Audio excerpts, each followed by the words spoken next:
Hello and welcome back to Rams Talk podcast. We're here a day after Derby's season ended, and you could possibly say somewhat prematurely. We all thought we were going to make the playoffs, and there's going to be a lot of chat about that today. But yeah, it's not the best mood around the club. I think everyone knows social media has been a bit horrific over the last couple of days. Every single club on the planet seems to want to banter us. I saw Morecambe fans trying to banter us earlier and they literally got relegated. So it's a weird time to be a Derby fan at the minute. But to get through all of this with me are three brilliant lads. First off, Mr. Jamie Page, how are you doing, mate? Yeah, I'm not too bad. I think I've calmed down a little bit from yesterday. So yeah, not too bad. Looking forward, not back. Good stuff. And also Vic Singh, how are you, Vic? Not too bad. I've had my sulk. Now I'm looking forward to next season. Hope you're doing well as well, Jake. I'm very good, thank you. Yeah, more good than yesterday. Yesterday was sad. And also, last but not least, Chris Matthews Redwood. How are you, Chris? Hello, mate. Yeah, I'm glad we're doing this today and not yesterday. I think I'm just about over it now. Yeah, no, I'm completely with you, and that's a good quote, Vic. And I actually had a similar one written down.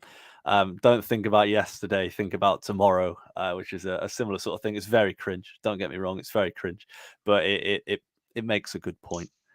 That is very poetic, Jake. I know. What a way. This is why people listen to this podcast. That's why Absolutely. people are here. So, I mean, we have to talk about it. Jamie's peer pressured me into talking about this game yesterday.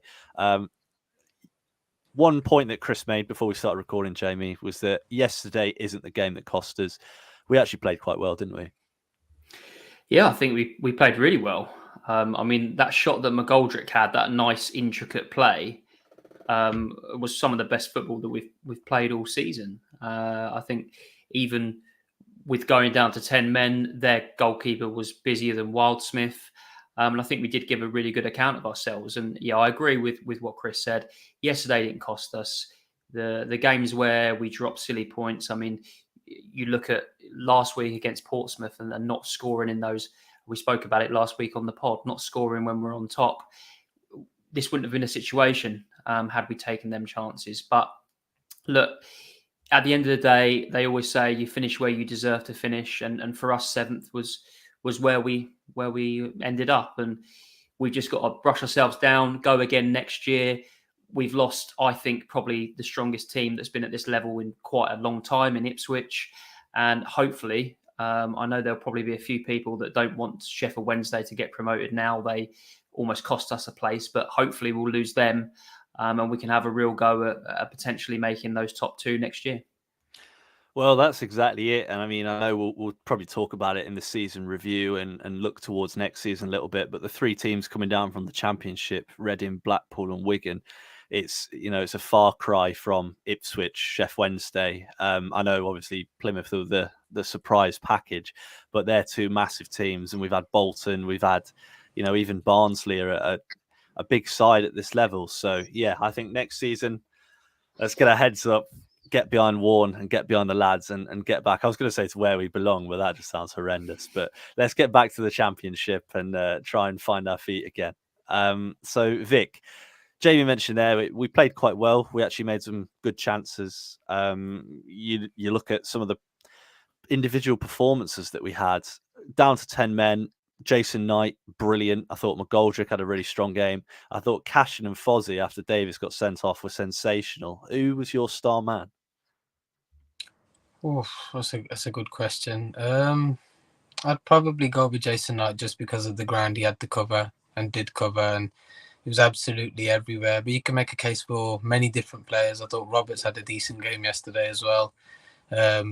Forsyth and Cashin, if that is their way to send off their Derby careers, they did it with their heads held high. Put a really strong performance in, and you couldn't ask any more from the lads. We went down to 10 men. It was always going to be difficult at Hillsborough with the crowd on top of you and the quality that they possess. So we give it a good go. We fell short. Again, like Chris said, it wasn't due to yesterday's performance. You're right, Vic. And we'll probably talk more. Yeah, it's a bit of a. Yeah, I'll stick with Jason Knight. I'm glad you reiterated that. Yeah, just to pick up on that, I think, we've all got our issues with Sky Sports, but I think yesterday was the first time in a very long time that the Sky Sports man of the match was someone on the losing team. I think that said it all. Cash-in was immense, wasn't he? He was, and yeah, Vic, we lost you for a second there, mate. So I'm glad you went. He's back on over to Wi-Fi. it. That's why. That's He's on what Wi-Fi. it That's it. That's it. We've got a couple of comments here. We've got, I'm going to butcher this. Masu Stephen, who says, "Hello, guys. Hi." We've also got David Clarkson, who's made some points I want to put to you, Chris. He says, Mendes-Lang last few weeks has been utterly dire. Need a massive clear out. The lack of midfield creativity is scary. Without McGoldrick's few flashes, what else was there on Sunday?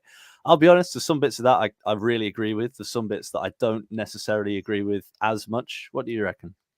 I think without McGoldrick flashes is harsh. I think we created a lot on Sunday.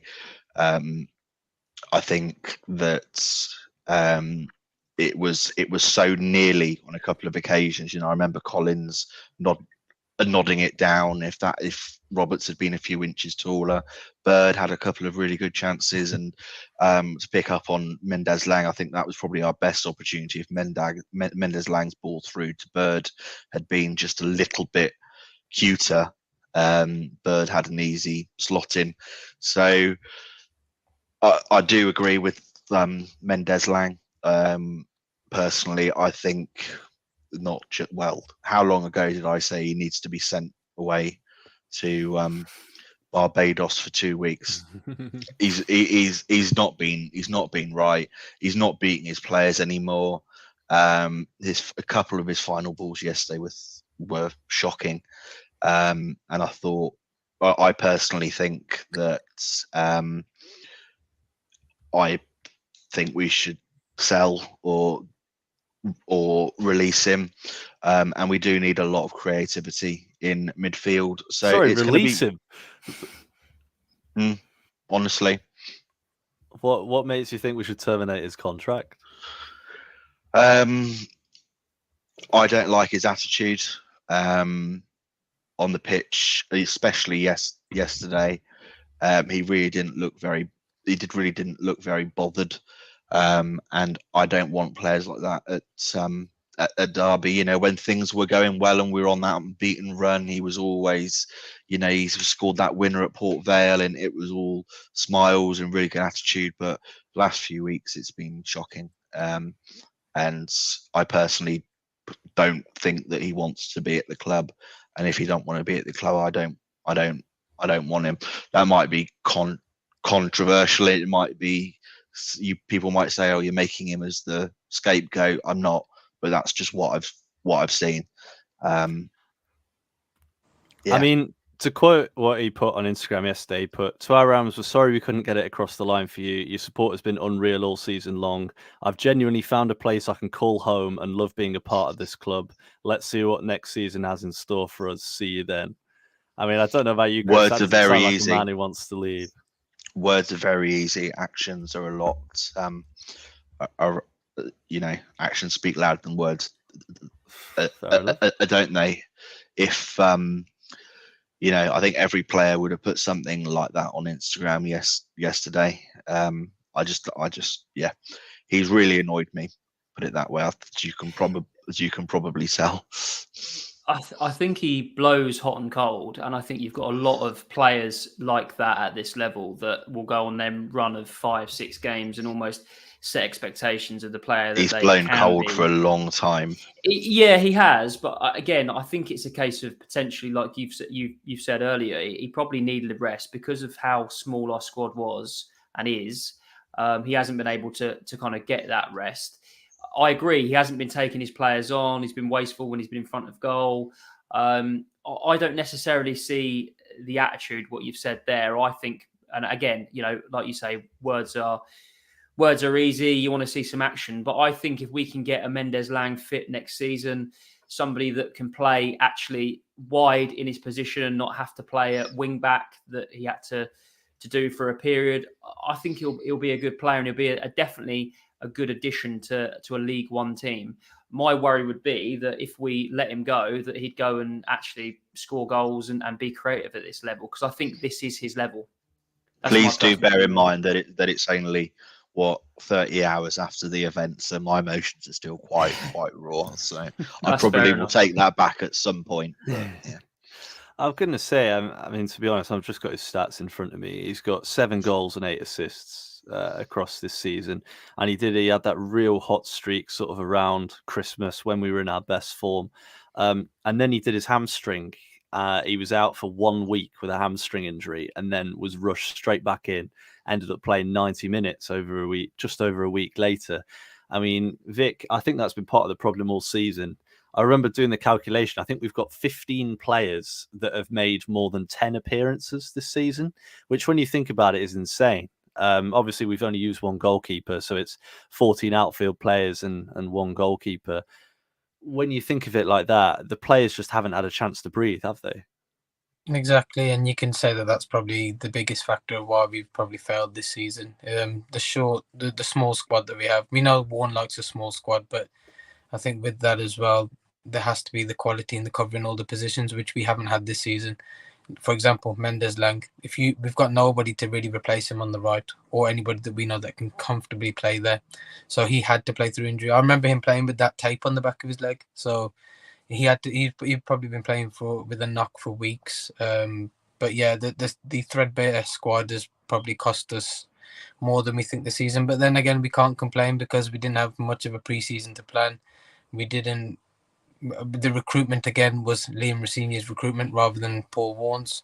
So, and with the embargo restrictions as well, we could only do what we managed. I think, personally, for me, I don't find this season a failure. I think we've probably achieved around about where I expected us to, which is probably just outside the top 6 with a shout. I would have took anything top half this season. So I wouldn't knock the players. Even going back to what Chris said about Mendez-Laing, I don't see the attitude issue either with him. I think with him, it's just the consistency levels. If we can get him performing consistently next season, he'll be a force. So, and if we can get someone that can challenge him for that position, I think we might see the best out of him. But yeah, no, it's been an issue. I think we'll rectify it next season. We just need the quality now rather than the numbers. Well, that's exactly it. And one of the talking points we've got here is to talk about the loan players we've brought in. I mean, aside from Mendez-Laing, we've only really got Barkhuizen, who's a registered wide player. Obviously, Jason Knight's featured there, but he's featured heavily at fullback and in midfield. When you look at the players that we brought in on loan, we brought in Lewis Dobbin, we brought in Tony Springett, and neither of them really set the world alight. I think obviously Springett got unlucky with his injury, but his couple of games beforehand, he looked really out of it. And Dobbin, we talked about hot and cold. I think he's the ultimate hot and cold player. Port Vale away, he was one of the best players in the world, and then other games, he's looked like he doesn't know how to play football. So I think it's one of them where we've got a lot of players who are quite inconsistent at opposite ends of their careers, and it's been quite different. Chris, talking about loan players, I mean, you mentioned before we started recording, Hayden Roberts is the only loan player who's really impressed you. What is it about the other loan players we've had that hasn't impressed you? There's a lot, but I think yesterday, the last 5 minutes, there are a couple of incidents that just summed it up for me. You know, Lewis Dobbin beating his man and then running the ball out play for a goal kick, and then that Harvey White free kick. You know, Wildsmith was up. We were all thinking, oh my God, it's going to be written in the stars. Wildsmith's going to score against Sheffield Wednesday and everyone's going to live happy ever after. And he floated the ball 20 yards over everyone's head. I was just like, I think every Derby fan at that point thought, yeah, that just sums it up, doesn't it? And I don't think it's been a case of they haven't been given chances either. I know Springett's been injured, bless him, so we can't really judge him. But Dobbin's had chance after chance, and we keep going back to it. I think the only game he's looked really, really good was that one game against Port Vale away. Apart from that, he missed that, in my opinion, easy chance against Shrewsbury at home in the last minute when he headed it straight at the keeper. And I think yesterday summed him up. He beat a man and put a really good ball in, and then when it, 2 minutes into injury time, he beats his man and runs it straight out of play. And I do think our loans, I think Rossini should shoulder some responsibility as well. Our loans this season haven't worked, apart from Roberts, and loans are so important. It can really give you momentum.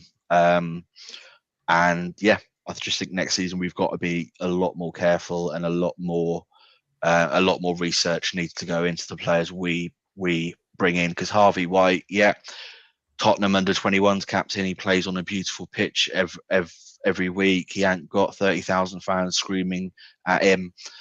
He can play that beautiful. He can play that beautiful football and quick 1-2s, but you don't get that chance at League One. And he might have 4 or 5 set pieces a game under 21 level in the Premier League. In League One, you've got to make everyone count, and it wasn't just yesterday for me with him. He's been very underwhelming in my opinion, and as they all have. So the only one I want back is Robert myself. Don't know what you boys think. No, I think similar, to be honest. I feel sympathy for White. I think he came in at a tough time and was told to fill a very big void in the form of Max Bird.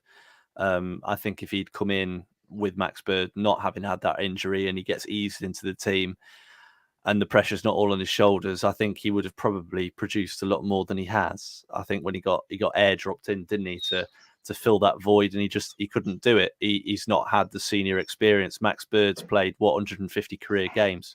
Harvey and that would be 15.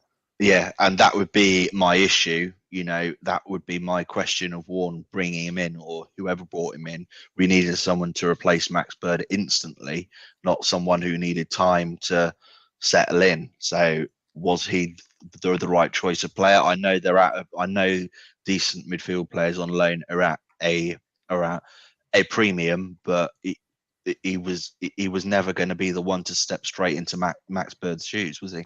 Well, that's the thing is that Warne in the transfer window was operating without a head of recruitment. He was operating with both hands tied behind his back, put in a barrel and thrown overboard. He had nothing. He had no money to spend. They couldn't spend a single penny. They couldn't spend a single penny on the loan fee, and they had a wage cap.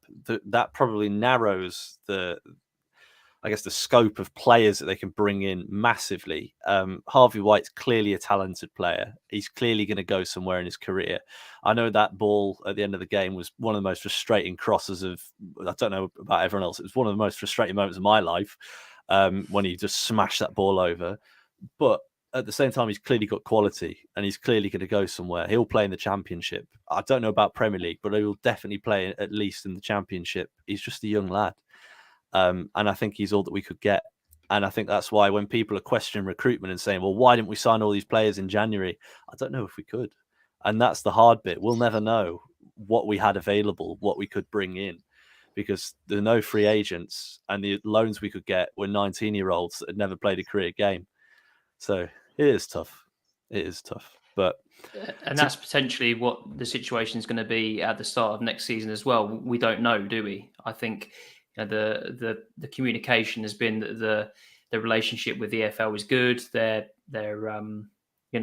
I think quite fond of David Clowes and his efforts. So hopefully those restrictions are lifted. But to agree with you, Jake, we don't know what goes on behind closed doors in terms of, we could have been in for X, Y, and Z, but because another club can pay a loan fee, that may mean that we've missed out on players. But I do agree. I agree with Chris. I think Hayden Roberts is probably the only player that comes out of that list with any form of respect. And he's one player that I would like to see through the door, but I can imagine he's going to get quite a lot of interest from other places, potentially some of those that will be promoted this year, maybe Plymouth, maybe Ipswich, maybe the team that goes up through the playoffs, and then a host of Championship clubs as well. But I agree with what you say there, and it's going to be interesting to see those restrictions and if they're kind of lifted next year.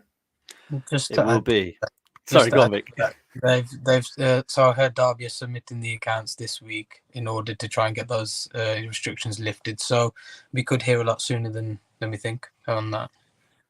Well, that'd be the boost we need, isn't it? And before I come back to you, Vic, I've just noticed David Clarkson's put, well done, chaps, on being the only live vlog going at Derby. Appreciate the efforts. Thank you very much for tuning in, David. And people that do listen on Spotify, we do these live. You can interact with us on YouTube or Facebook. The Twitter comments don't come up for some reason. I don't know why, but on YouTube and Facebook, they do come up and we can reply to them real time. I mean, none of us know anything about football, so you're asking the wrong people, really. But if you do want to get involved every Sunday evening, come join us. But right, Vic, there's a player that we need to talk about.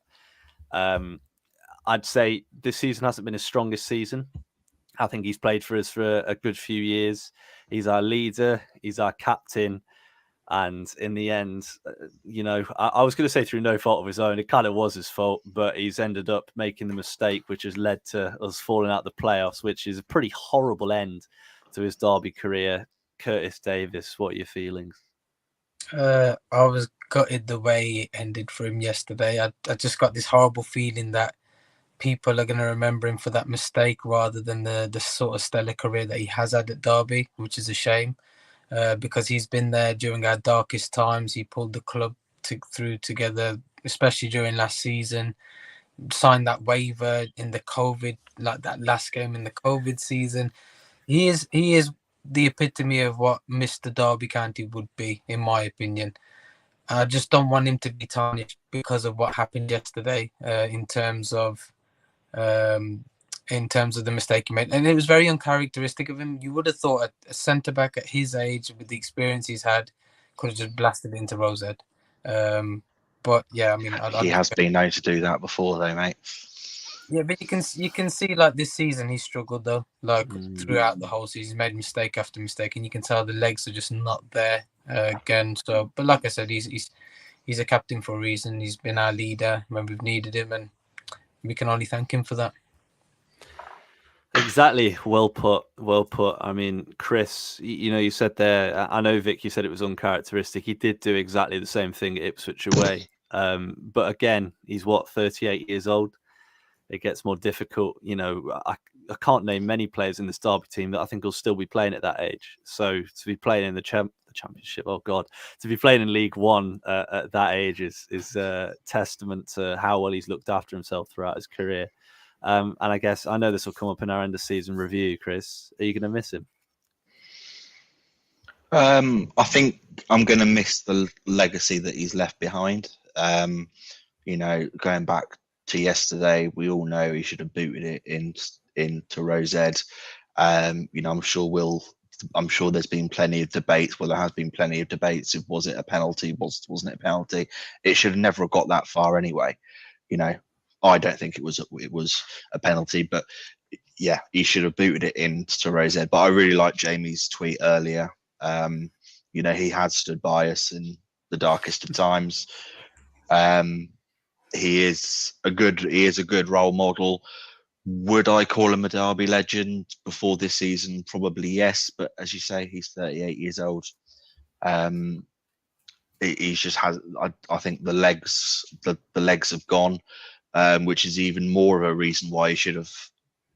I was about to say something I shouldn't have said then, but even more of a reason why he should have punted it into Rosehead and not try and be clever about it. And I just hope it's not his final moment that everyone that the fans see and remember him by, because he doesn't deserve that. Yeah, he doesn't. And yeah, Jamie was celebrating his tweet getting a mention. So yeah, I'm sure. I noticed him looking very pleased. Yeah. Well, it's a compliment from Chris, which is rare. So I'm going to lap that up. Right, we've got James Ross Gadsby, good lad, has left a comment. It's the longest comment I've ever seen on this platform. So it does fit. It does fit. Wow. So he's put the Bloody key hell, thing. where did you start writing that? Rosini signed most of the squad. Warren had months of players he hadn't signed. Could only bring a few loan signings in. It's remarkable we finished 7th. It only feels it only feels disappointing because we're in the playoffs for so long. If we were mid-table all season, we'd be delighted and ready for another season to build, which most of us are. Absolutely spot on, Gadsby. You're absolutely right.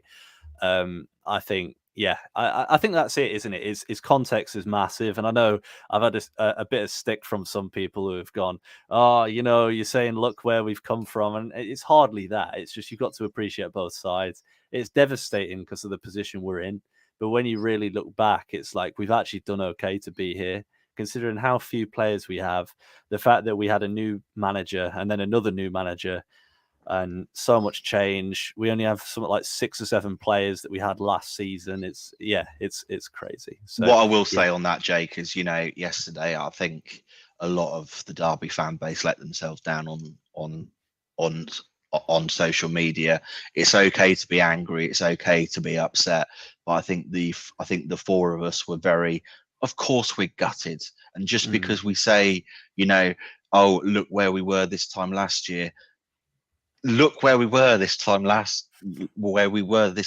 year, honestly. And I think hopefully a lot of people would have reflected on what they said yesterday on social media, because certain people, well, Jake, for example, you didn't deserve the abuse you got. And I think a lot of people will reflect and actually agree with you, as we certainly do. So no, I appreciate it. I do find it funny though. It gets to a point. But no, emotions are high, aren't they? And to be completely honest, I was gutted, like really gutted yesterday. And it's not like me. I just basically sat on my phone. When you like doom scroll, like I was just doom scrolling for about 2 hours. I did exactly the same. Yeah, reading tweets from Forest fans and Leeds fans and Sheffield Wednesday which is fans, pathetic, and isn't it? Fans and honestly fans and Bristol Rovers fans. Who you think Forest and Leeds would have better things to do with their lives? They're fighting for their lives in the Premier League. Everton are still 3-0 up at Brighton, by the way, so they could both go down, and they're worried about little old Derby. Deary me, bless them. Oh man, no, it's funny. I find it funny. Painful, incredibly painful, but also funny. We will have our time. I know at some point. And Vic, one thing that was mentioned before we started recording was about the refs. So I think we're all, or are we all in agreement? I thought it was a pen. I don't think it was a red. I think a red's harsh, but I think it was probably a pen. What do you reckon? So from where I was sat, obviously at the top of the stand, it looked like a Stonewall pen. It looked like a red card. Having looked back at it now on the replays, it's a soft penalty at best. If I'm honest, was that pole right in your way, Vic? Yeah. We'll blame that stupid pole, but yeah, like soft penalty at best. He hardly contacts him, and in terms of it being a red card, Casham was on the line, so you can't even say he was a defender or denying a clear goal scoring opportunity, because Casham was there in a position where he could have impacted the play. So yeah, I mean, obviously hindsight's a wonderful thing. We don't get the benefit of replays in the live game, so I initially thought it was a pen, but then looking back, it wasn't. And then if we talk about the standard of refereeing, again, something needs to be done, because we know in the lower leagues we're getting the part-time refs. The occasion might have got to that ref, and in a way, it sort of felt like the ref made it about him with that decision, because that's ultimately what sort of cost us the playoff position in the first place in that moment in time. But yeah, the standard of refereeing across all of England needs to be improved. Something needs to be done. And hopefully, I think changes are being made, and hopefully we'll see that, probably not next season, but in the near future. Jamie, you're right. Jamie, your thoughts? Well, I'm just sat here just listening to you through. It's been. I was coming to you next. I was just gonna specify that when Vic said he was stuck behind a large pole, he was at Hillsborough away, not behind Christian Bielik. So, go on, Jamie. You can carry on now. Very good.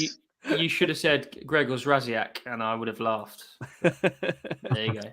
Sorry, mate. No. I mean, the thing that I've looked at it back, as we all have. We've looked at it back countless times. The way that he goes down suggests that he was tripped or his legs were taken away from him, and there was minimal contact. I mean, I tweeted out to say, if that's McGoldrick down the other end at Hillsborough, is that getting given? I don't think so. I think the referee, as soon as Davies got himself in a situation, it was almost like he had his whistle in his mouth before it actually kind of happened. So, yeah, it's a real shame. It's a shame that the game had to be decided by that. I think we all knew once Davies got sent off, that was kind of game over for us. Although we did have a couple of chances, which I think is just testament to how we didn't fold, we didn't go under, we still kind of played, we still had a bit of a go. But yeah, it was a really poor kind of decision. And as Vic says, we've seen that quite a lot. We thought that the refs in the Championship were bad, but blimey, there's been some really bad decisions. And you know what?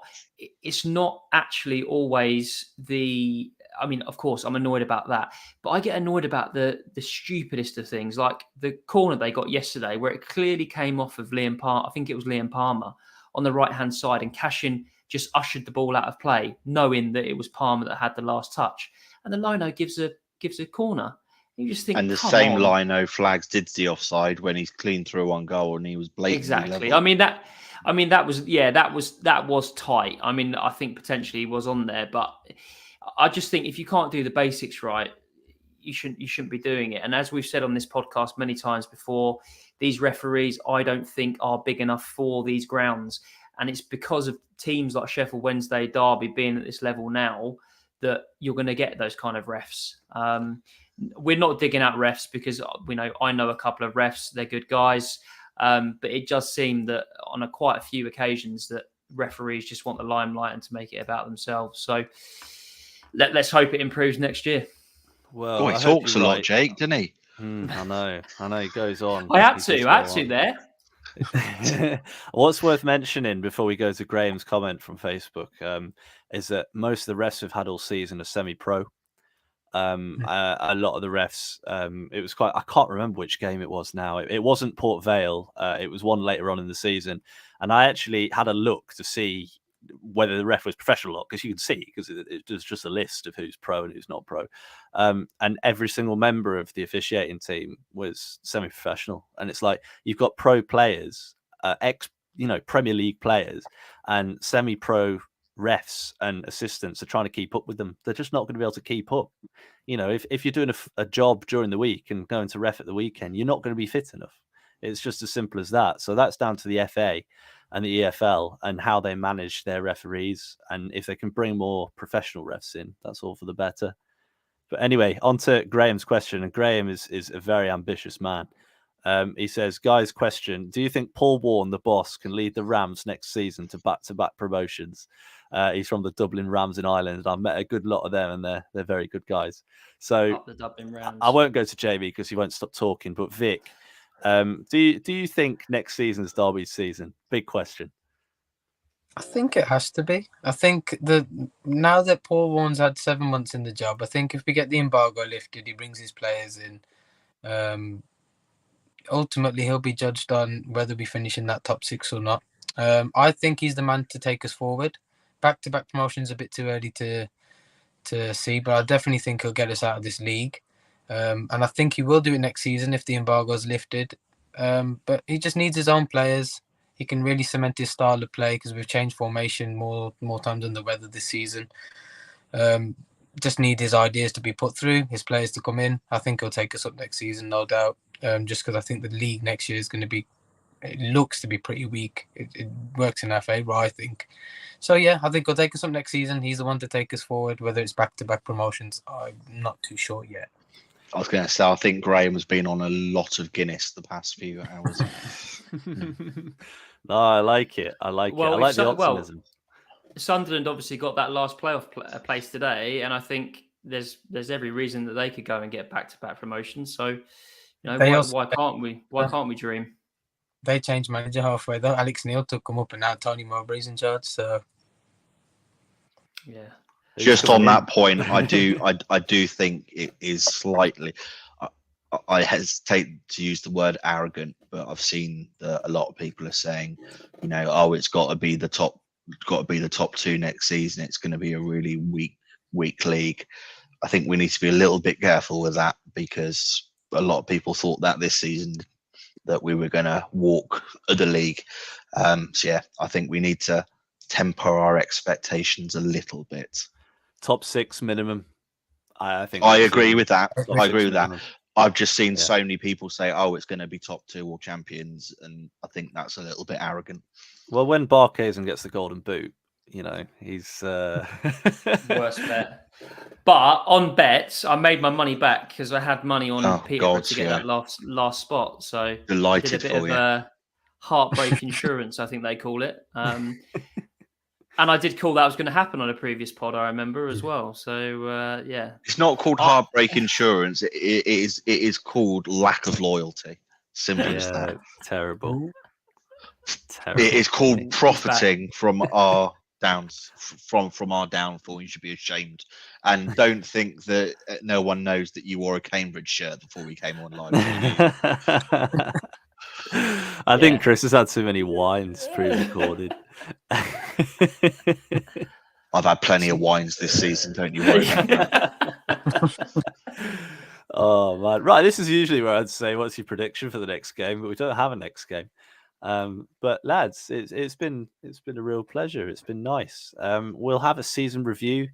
I think we're going to record either later this week or next weekend. We'll get something sorted. We'll have a full in-depth season review. So yeah, if you're interested in listening to us waffle for even longer about lots of different things, then please make sure you tune into that. And I just want to say a massive thank you to everyone that's listened, that supported us, that's got involved on social media, and all the amazing people that have come on as guests as well. I'm sure some people that listened from the start will remember that this podcast used to be me getting random people on every week. So there's been a lot of people. Still is, Jake. Well, yeah, pretty much is. But yeah, it used to be a lot different to this. So we've come a long way since then. We got a real good, really, really good group of people here, and yeah, we're looking forward to going into next season. So thank you everyone for coming on across the year. Thank you to you guys for joining me today. And yeah, let's go into next season and hopefully go up. Cheers, guys. See you in 3 months. Jay, and a big thank you to you as well. You've been great this season. A little moody, but I appreciate it, mate.